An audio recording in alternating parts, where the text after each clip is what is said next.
오늘 우리가 만날 왕은 남유다의 요아스 왕입니다. 이제 설교를 통해 어려운 순간에 최선을 선택을 하는 비결이 무엇인지 함께 들어보겠습니다.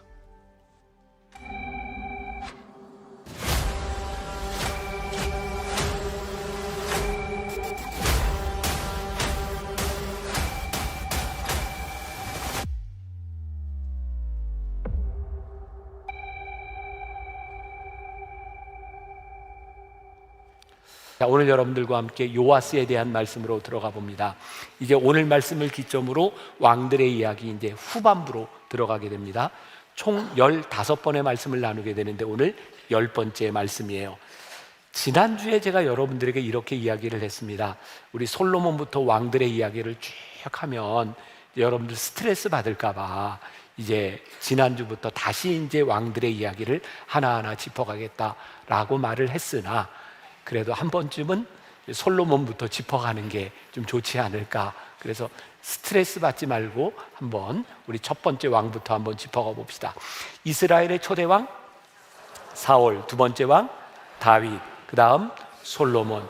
요 세 왕을 가리켜서 통일 왕국 시대의 왕이다 이렇게 이야기를 하고, 솔로몬 시대의 나라가 둘로 갈라지죠. 위에 북이스라엘과 남유다. 북이스라엘의 첫 번째 왕의 이름은 여로보암, 남유다의 첫 번째 왕 이름은 르호보암. 그런데 우리들이 르호보암 이후에 두 명의 왕 이야기를 배웠어요. 아사 왕과 여호사밧, 남유다의 왕 이야기를 배웠고, 지난주와 지지난주에는 북이스라엘의 가장 간악한 왕 누구? 아합. 그리고 아합을 죽인 누구? 예후에 대한 이야기. 제가 지금 세 번째 예배를 인도하고 있는데 11시 50분 예배가 가장 스마트합니다. 이야, 너무 좋아요. 자, 오늘은 이제 요아스에 대한 이야기를 하는데, 요아스에 대한 이야기를 하기 위해서 조금 설명이 필요합니다. 제가 생각하기에는 마치 조선 왕조실록을 보는 것과 같은 그 왕들의 암투의 이야기가 나오고 있어요. 자, 잠깐 글씨를 한번 띄워줘 보세요. 자, 여호사밧 그리고 아합, 남유다의 여호사밧과 북이스라엘의 아합은 사돈지간이 됩니다. 여호사밧의 아들 여호람과 아합의 딸 아달랴가 정략적으로 결혼을 하게 돼요. 근데 아달랴의 엄마는 누구였을까요? 조금만 생각하면 되는데, 네, 이세벨. 이세벨은 어떤 사람이었죠? 두로와 시돈의 제사장의 딸이었고 우상을 숭배하는 사람이었어요. 그러니까 아달랴는 그 어머니의 영향을 많이 받았고 이방 신을 섬기는 그런 사람입니다. 여호람과 아달랴가 결혼을 하고 아하시아를 낳았어요. 아하시아 지난주에 나왔었는데, 예후가 하나님의 말씀을 따라 종교개혁을 했지만 그의 열심이 지나쳐서 누구를 죽였다?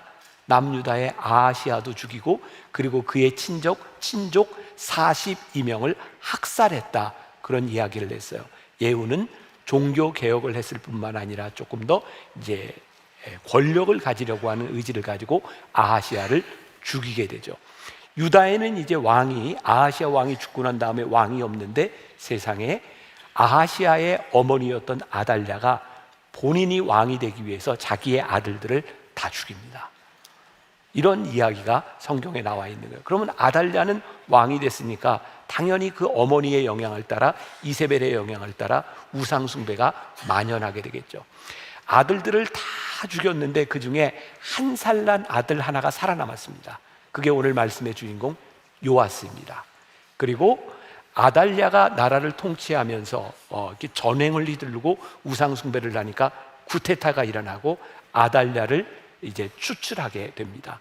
그리고 6년 동안 숨어 있었던 요아스가 7살의 나이에 왕이 됩니다. 눈이 반짝반짝하는 거 보니까 여기까지 이해가 다 된 것 같아요.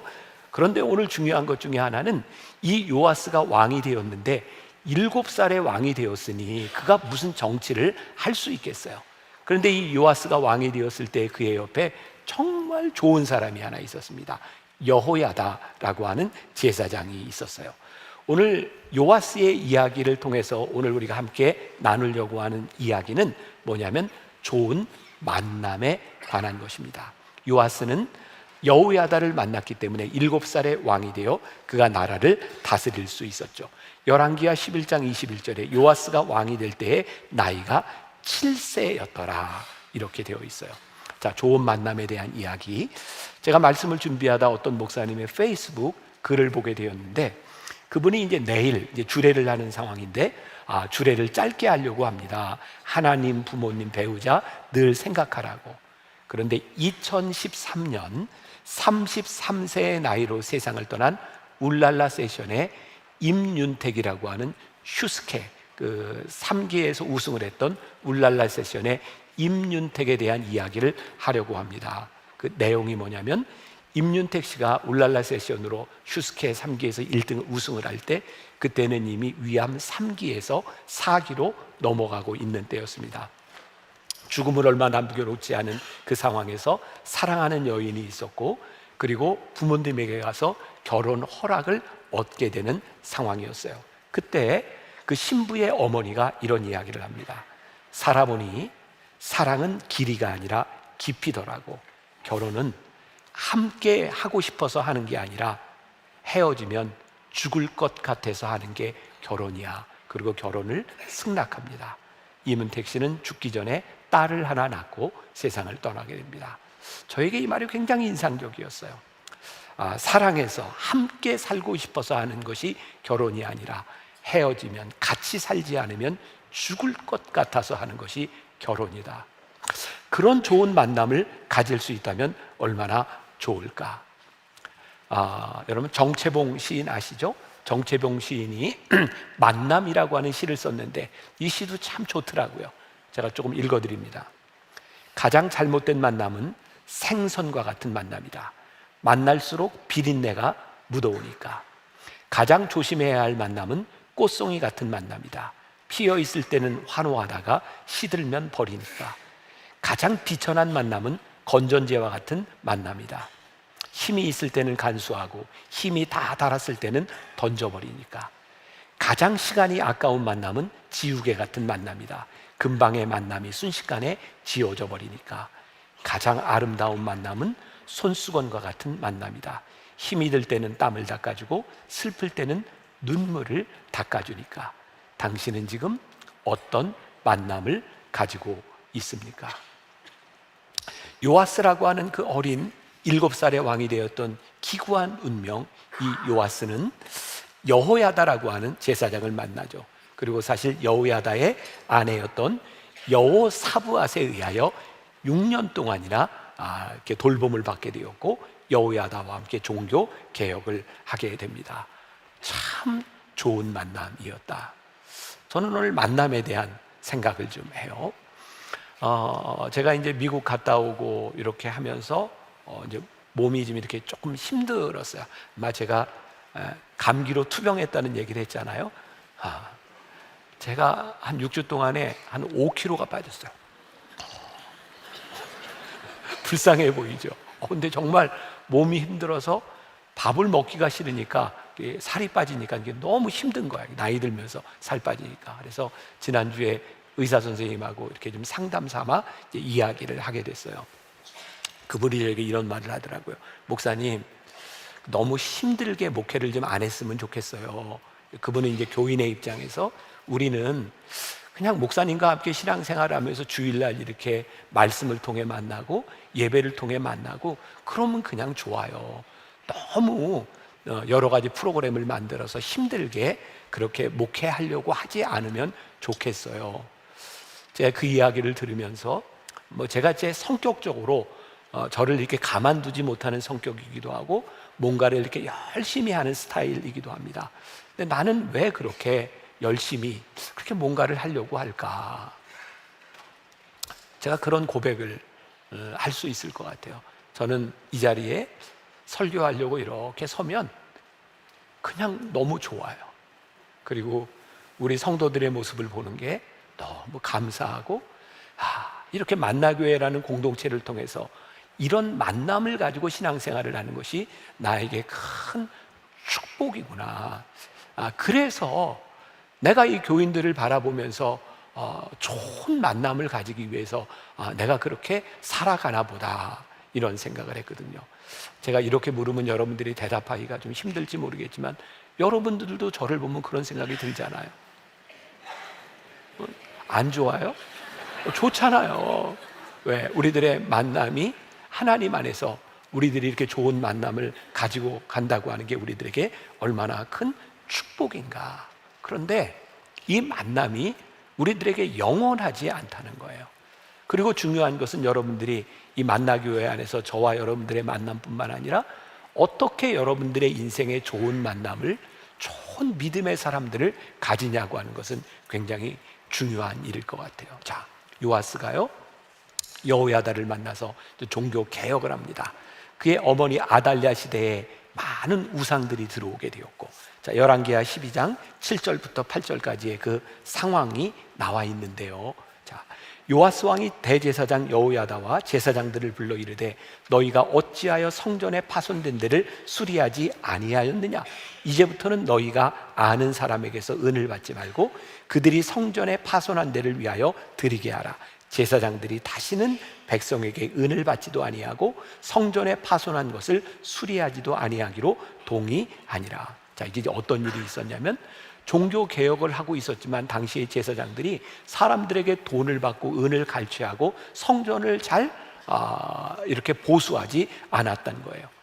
요아스의 멘토인 제사장 여호야다와 함께 그럼에도 불구하고 성전을 수리하기 시작했고, 이 어린 양 요아스와 함께 종교 개혁, 새로운 일들이 일어나게 돼요.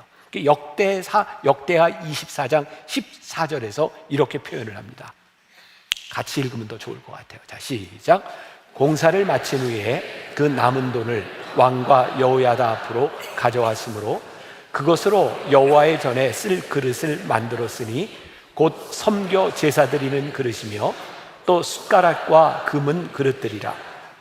여호야다가 세상에 사는 모든 날에 여호와의 전에 항상 번제를 드렸더라. 자, 여기에 주목을 해봅시다. 여호야다가 세상에 사는 모든 날에 여호와의 전에 항상 번제를 드렸더라. 이 말은 뭐냐면 여호야다가 죽은 후에는 그렇지 않았다는 거예요.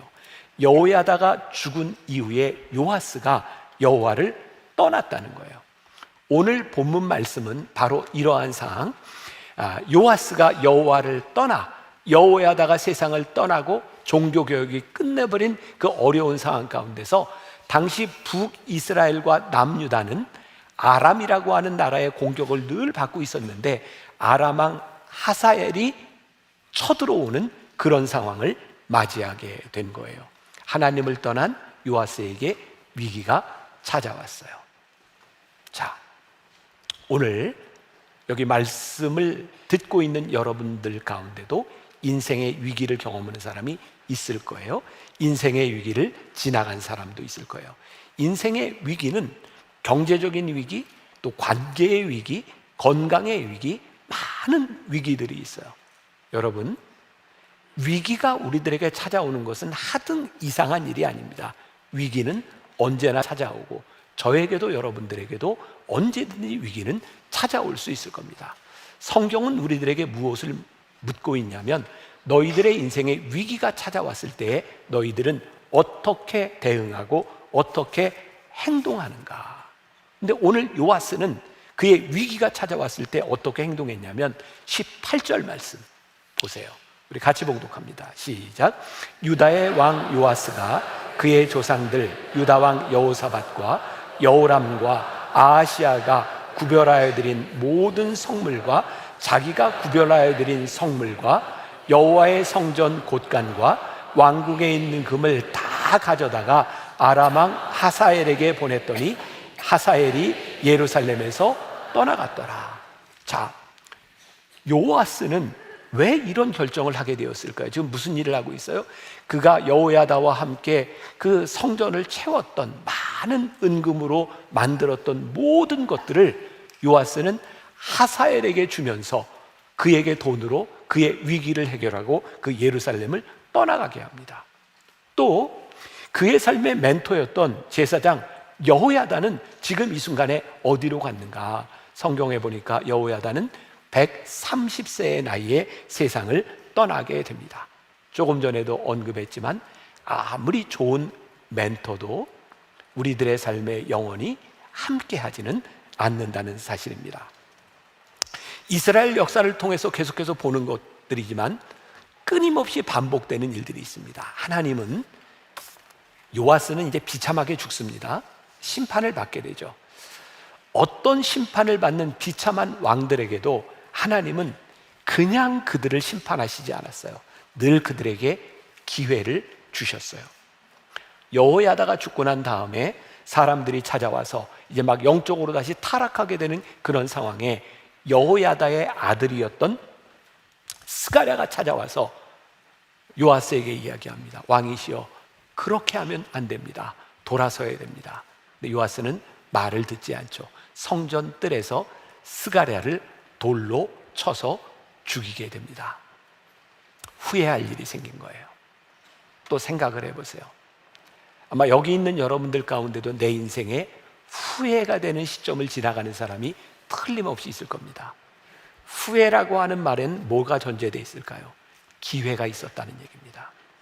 하나님께서 우리들에게 주어진 그 기회를 우리들이 올바로 활용하지 못함으로 인하여 우리들은 후회를 낳게 됩니다. 성경은 우리들에게 명확하게 증거하고 있는데 어떤 누구에게도 기회를 주시지 않은 때가 없다는 사실이에요. 영적인 눈으로 우리들의 상황을 한번 봅시다.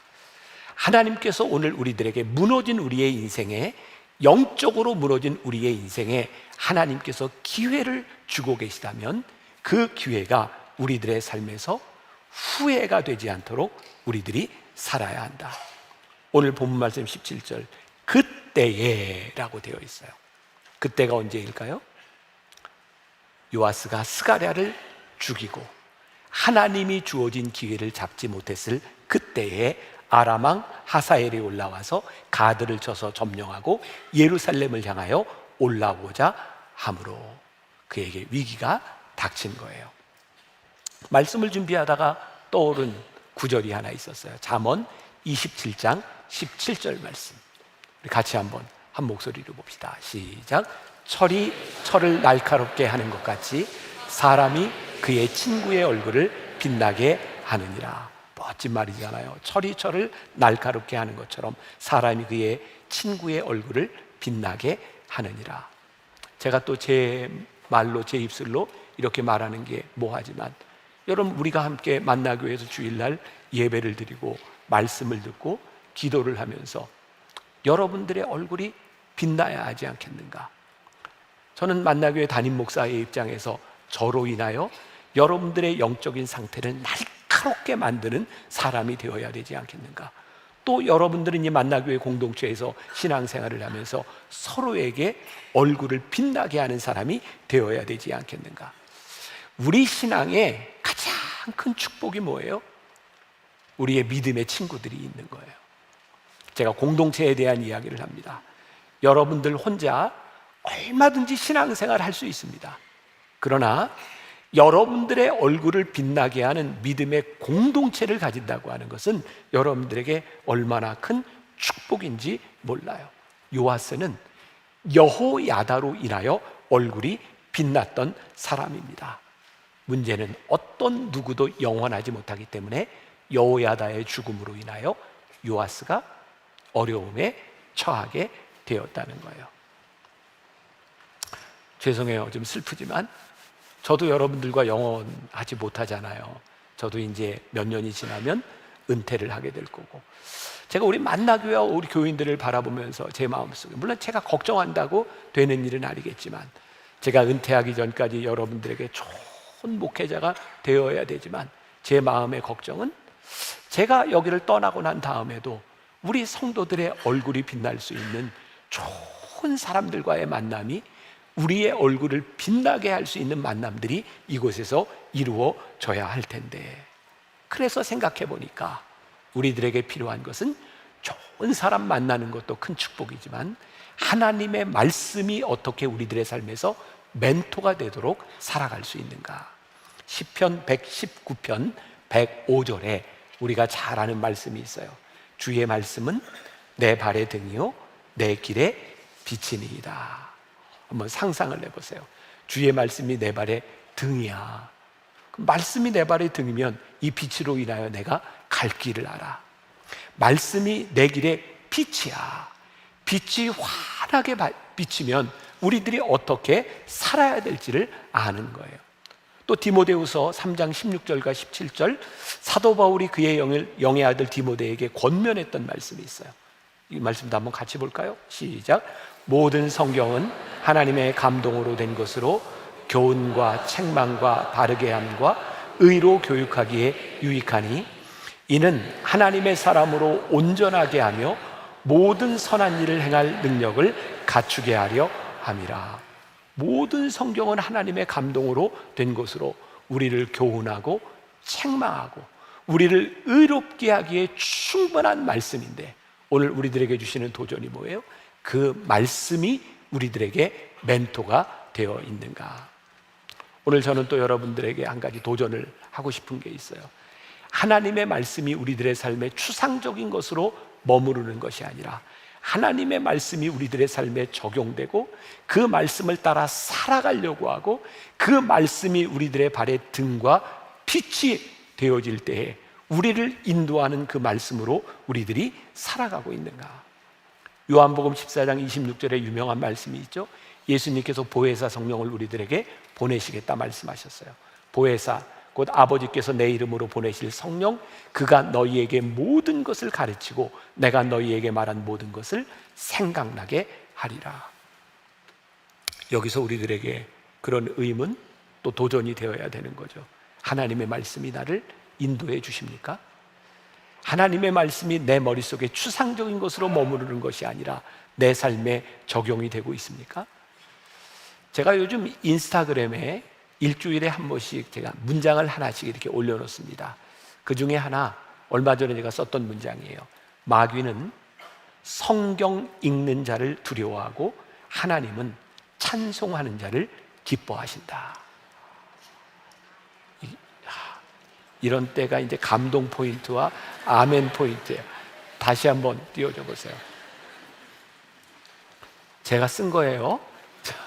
마귀는 성경 읽는 자를 두려워하고 하나님은 찬송하는 자를 기뻐하신다. 그러니까 우리가 하나님의 말씀을 읽을 때에 우리들이 하나님의 인도하심을 받아 살아가면 가장 두려워하는 게 누구일까요? 사단, 마귀인 거예요. 만일 우리들의 삶을 사단이 두려워하지 않는다면 우리는 말씀 가운데 살아가지 못하고 있다는 증거예요. 하나님은 찬송하는 자를 기뻐하신다고 말씀하셨어요. 저는 요즘 우리 목회자들에게 지난주에도 이야기했지만 전심으로 그런 이야기를 자주 해요. 지난주에도 이번 주에도 제가 우리 목회자 카톡방에 그렇게 띄워놨어요. 찬양을 인도하는 목사님들 전심으로 인도해 주세요. 찬양을 인도하는 우리 싱어들이 여기 있을 때 그냥 서지 말고 전심으로 기도하고 그리고 찬양을 인도하도록 해주세요. 제가 지난주, 이번 주 찬양을 인도하는 목사님들의 모습 가운데서 저에게 전심이 느껴져요. 찬양하는 우리의 공동체 가운데서 전심이 느껴져요. 그리고 저도 하나님 앞에 그렇게 기도하는 마음으로 서 있어요. 하나님, 제가 말씀을 전할 때에 제 안에 전심으로 이 말씀을 전하기를 원합니다. 우리 성도들이 말씀을 멘토로 살아가기를 원하는데 이 말씀이 허공을 때리는 그냥 흩어지는 말씀이 아니라 오늘 이 말씀을 듣는 우리 성도들의 마음 가운데 하나님의 말씀으로 살아가겠습니다 하는 전심이 느껴지는 말씀이 되기를 원합니다. 오늘 말씀이 우리들 가운데 역사하기 시작할 때, 말씀이 우리의 멘토가 되기 시작할 때 우리를 인도하여 내시리라. 제가 꽤 오래전 CBS의 솔로몬의 선택이라고 하는 프로그램에서 제가 이제 강의를 좀 한 적이 있어요. 요즘 가끔 그 오래된 화면이 알고리즘으로 뜨는데 그때 강의하는 제 모습을 보면 제가 깜짝 놀래요. 내가 저랬다고? 깜짝 놀래는데 그때 제가 성령의 9가지 열매를 가지고 이렇게 강의를 할 때였는데 그때 이렇게 강의를 마치고 나면 후토크 남아있는 패널들과 함께 이야기할 때가 있었어요. 그때 MC를 보던 아나운서가 이제 CBS의 이제 대표적인 김필원 아나운서라고 하는 분인데, 그분이 굉장히 감성적인 분이에요. 그러니까 감동도 잘하고. 제가 강의를 그때 아마 절제에 대한 강의를 했었던 것 같아요. 절제에 대한 강의를 다 마치고 이야기를 하는데 그 김필원 아나운서가 맞아요, 목사님, 저에게는요 진짜 절제가 필요해요. 근데 그게 힘들어요. 그 다음 주에요, 제가 아마 인내에 대한 강의를 했던 것 같아요. 끝나고 났는데 김필원 아나운서, 목사님 진짜 저한테는 인내가 필요한데요, 그게 제 문제인 것 같아요. 마지막 시간에 사랑에 대한 강의를 했는데 끝나고 났는데 또, 목사님 진짜 문제가 제가 그거예요. 사랑. 그게 잘 안 돼요. 제가 그런 얘기를 했던 기억이 나요. 맞아요. 그래서 성령의 열매인 겁니다. 우리가 절제하고, 우리가 인내하고, 우리가 사랑하고, 우리가 충성하고 다 할 수 있다면 그걸 왜 우리가 성령의 열매라고 얘기하겠습니까? 성령님이 도우셔야 절제가 되고, 성령님이 도우셔야 인내가 되고, 성령님이 도우셔야 성령의 열매를 맺기 때문에 우리가 그것을 성령의 열매라고 말하는 것이 아니겠습니까? 우리들의 삶에 우리들이 살아갈 능력이 부족하지만 하나님의 말씀이 우리를 인도하고 성령님께서 우리를 인도하실 때 우리들의 삶이 교정되고 우리의 얼굴이 철을 날카롭게 하는 것처럼 변할 수 있다는 것을 우리들이 믿기 때문에 이 말씀을 붙들고 우리들이 살아가는 것이 아니겠습니까?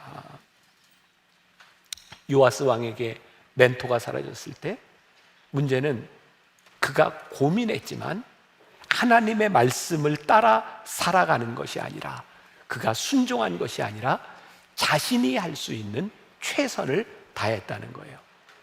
그 당시 요아스의 최선이 무엇일까요? 아람 왕 하사엘의 마음을 움직일 수 있는 건 돈이었던 것 같아요. 그렇잖아요. 사람 마음 쉽게 움직이는 게 돈 아닐까요? 요아스는 최선을 다했습니다.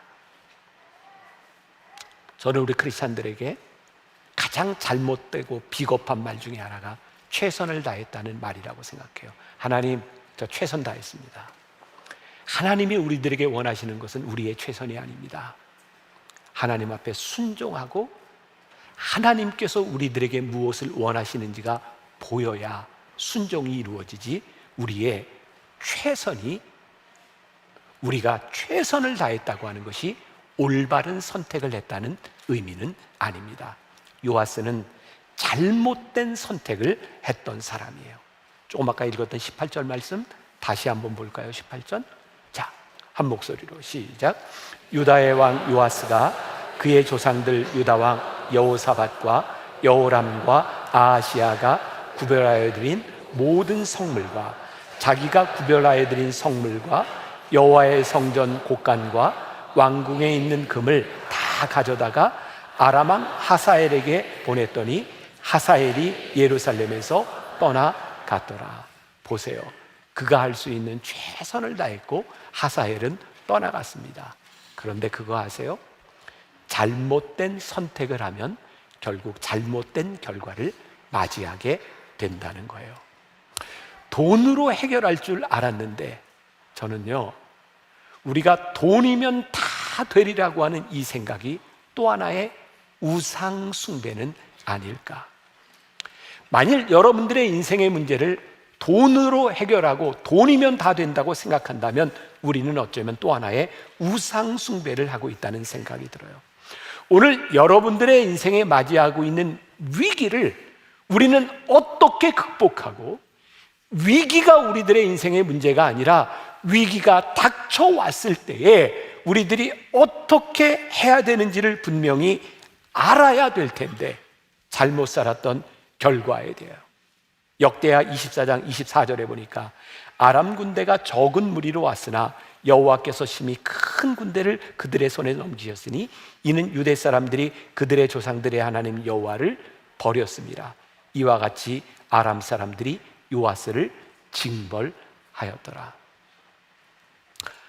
아람 왕 하사엘은 떠나갔으나 다시 와요. 돈으로 움직였던 그 마음이 돈으로 해결될까요? 제가 지난주에 저는 주식을 하지도 않고 주식을 잘 몰라요. 그래서 저는 걱정이 없는데 어떤 분이 저에게 그런 얘기를 하더라고요. 목사님, 모르긴 해도 만나 교인들 중에 지금 70~80% 이상은 아주 미묘한 감정을 가지고 있을 겁니다. 저는 그 얘기를 처음 들었어요. 우리나라 지금 주식 시가총액의 50%를 두 개 기업이 가지고 있다면서요. 주식 하이닉스하고 삼성, 이거 두 개. 그래서 많은 사람들이 내가 진작에 삼성과 하이닉스 주식을 사지 못하는 것에 대한 아쉬움을 가지고 있든지, 아니면 그것을 샀는데 이게 언제 떨어질지 모르니 이걸 언제 팔아야 될지 고민하고 있든지, 아무튼 어떤 감정이든지 이 주식 때문에 만나 교인들 중에 70~80%는 미묘한 감정을 가지고 있을 것이다 라고 했는데 진짜네, 얼굴 보니까. 근데 저는 굉장히 무서운 생각이, 제가 여러분들 뭐 겁나게 하고 이러려고 하는 것이 아니라, 지금 두 회사가 주식 시가총액의 반을 이끌어가고 있는 이 상황, 우리나라에 2,000개가 넘는 상장 회사들의 주식이 다 떨어지는 상황 가운데서 무섭지 않으세요? 우리들이 의지했던 이 돈이라고 하는 것이 얼마나 갈 수 있으며, 한순간에 기업이 무너진다고 하는 것이 우리들에게 어떤 결과를 가져다 줄 수 있을지, 만일 여러분들의 인생에 지금 이 주식의 문제를 가지고 여러분들이 일희일비하고 여러분들이 두려워하고 있다면 여러분들이 얼마나 지금 불행한 시간을 지나가고 있을까? 목사가 주식도 안 하고 모르니까 목사님 모르는 얘기 합니다 라고 이야기할지 모르지만, 저는 여러분들에게 분명한 기준이 세워졌으면 좋겠어요. 그 세상의 어떤 것도 지속적이지 못하고, 그 세상의 어떤 것도 하나님을 앞서면 그것은 우상숭배인데, 우상숭배는 하나님이 틀림없이 심판하시는 거예요. 여러분들이 지금 주식을 하고 모르서 제가 그걸 블레임하고 그걸 욕하라, 그런 차원의 문제가 아니라, 그것이 여러분들에게 우상이 되지 않도록 하나님 앞에서 그런 물질 때문에 여러분들의 인생이 떨리고 여러분들의 인생이 흔들리지 않도록 여러분들의 삶의 중심을 잡는 사람이 되라. 우리 인생, 이 나라, 우리를 붙잡아 주는 것은 우리들이 우상처럼 숭배하는 물질에 대한 것이 아니라, 지금 우리들이 하나님 앞에 어떻게 서 있느냐, 하나님의 뜻대로 살아가고 순종하는 것이 조금 더디고 우리들이 원하는 이익을 우리들이 취하지 못하는 것 같아도 하나님 말씀을 붙들고 살아가는 사람을 하나님이 붙들어 주신다는 믿음과 확신을 가지고 우리들이 살아가지 못한다면 우리들이 어떻게 이 믿음의 길을 갈 수 있겠는가? 요아스를 통해서 우리들에게 주시는 교훈이 있어요. 어려운 일을 만날 때, 여러분들의 인생에 지금 방황을 하고 있는 시기에, 모든 사람들이 주식으로 흔들리고 있는 이때에 여러분들이 중심을 잡아야 되는 그 선택은 무엇이고, 여러분들이 무엇을 붙들어야 하는지, 어떻게 하면 우리의 인생이 올바로 설 수 있는지를 우리들이 보아야 되는 거예요. 요아스가 잊어버린 것이 있어요. 그가 여호야다와 함께 많은 부를 축적하고 성전의 은과 금과 그릇들을 다 만들었는데, 그가 만들었던 은과 금을 가지고 나라를 지킬 줄 알았어요. 여러분, 하나님이 지켜주시지 않으면 무너지는 겁니다. 요아스는 왜 그런 생각을 했을까요?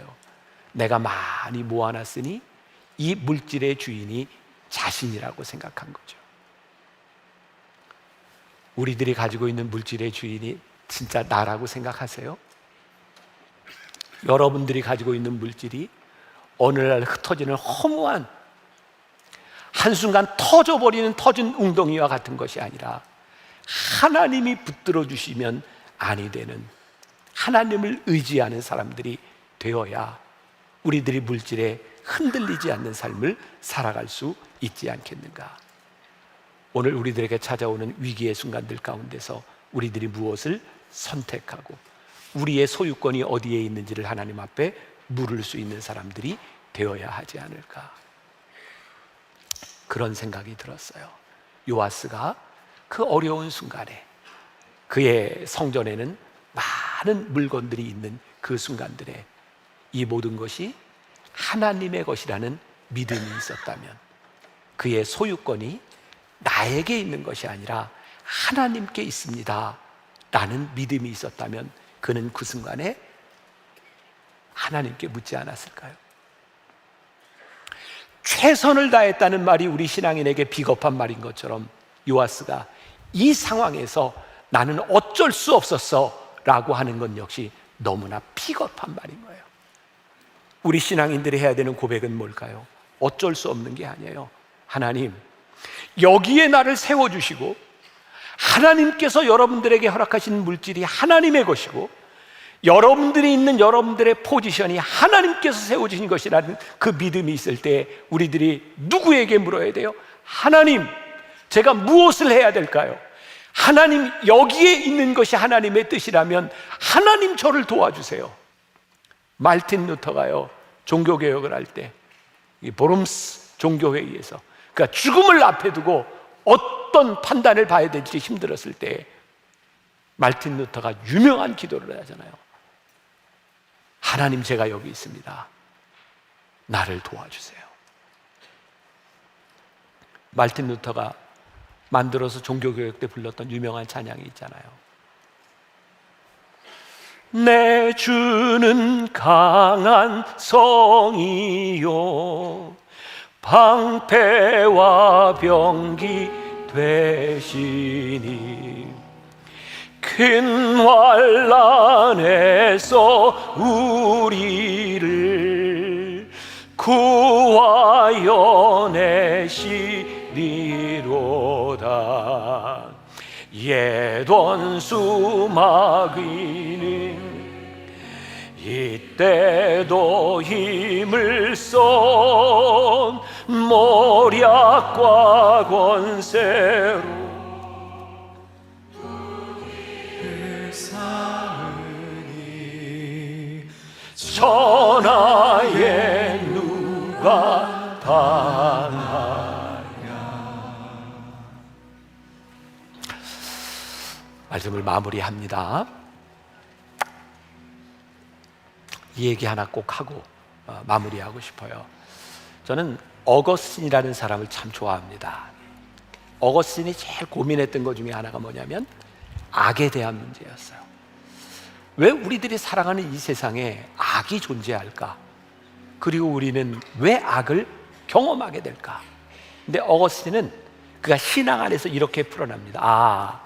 우리들이 경험하는 이 악이라고 하는 것은 실제 존재하는 것에 대한 문제가 아니라, 어거스틴은 악을 비존재로 설명을 합니다.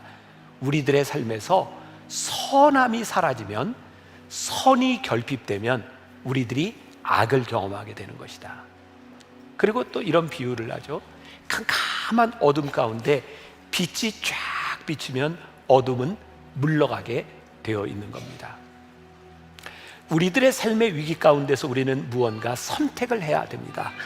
그 선택, 하나님의 말씀이 우리들의 삶의 멘토가 되어 하나님의 말씀이 우리들 가운데 선택되기 시작할 때 비진리는 물러가게 되어 있는 거예요. 여러분들이 이제 오늘 예배를 마치고 세상에 나아가면 우리는 수없이 많은 위기들과 수없이 많은 어둠들과 죄들을 경험하게 됩니다.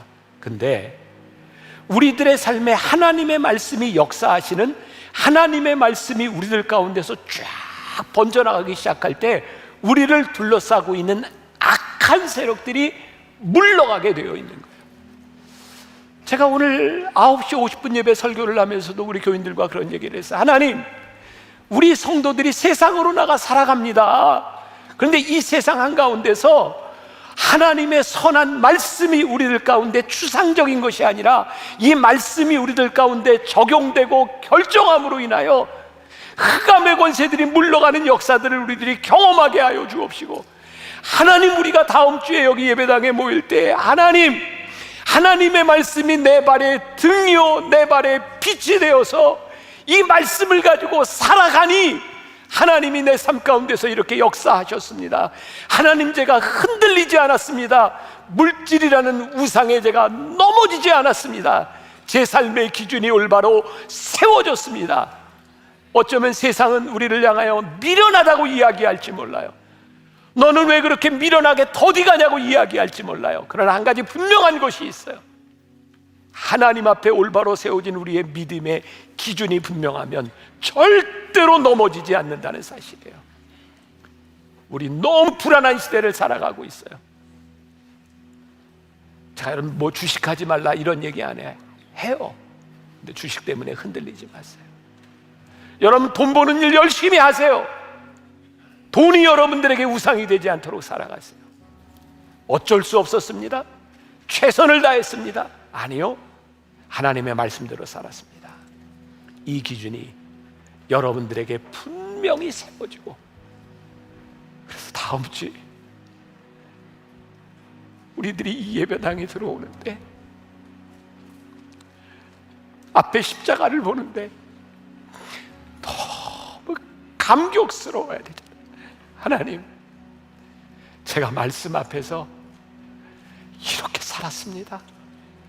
제가 이렇게 몸부림치며 믿음을 지키며 살아가려고 애썼습니다. 하나님, 저의 삶의 선택이 잘못되지 않은 줄 믿습니다. 우리가 예배드릴 때 이 뛰는 가슴으로 예배드리는 여러분들이 되었으면 참 좋겠습니다. 우리 말씀 앞에서 한번 결단합시다. 하나님, 우리들에게 좋은 영적 멘토가 필요합니다.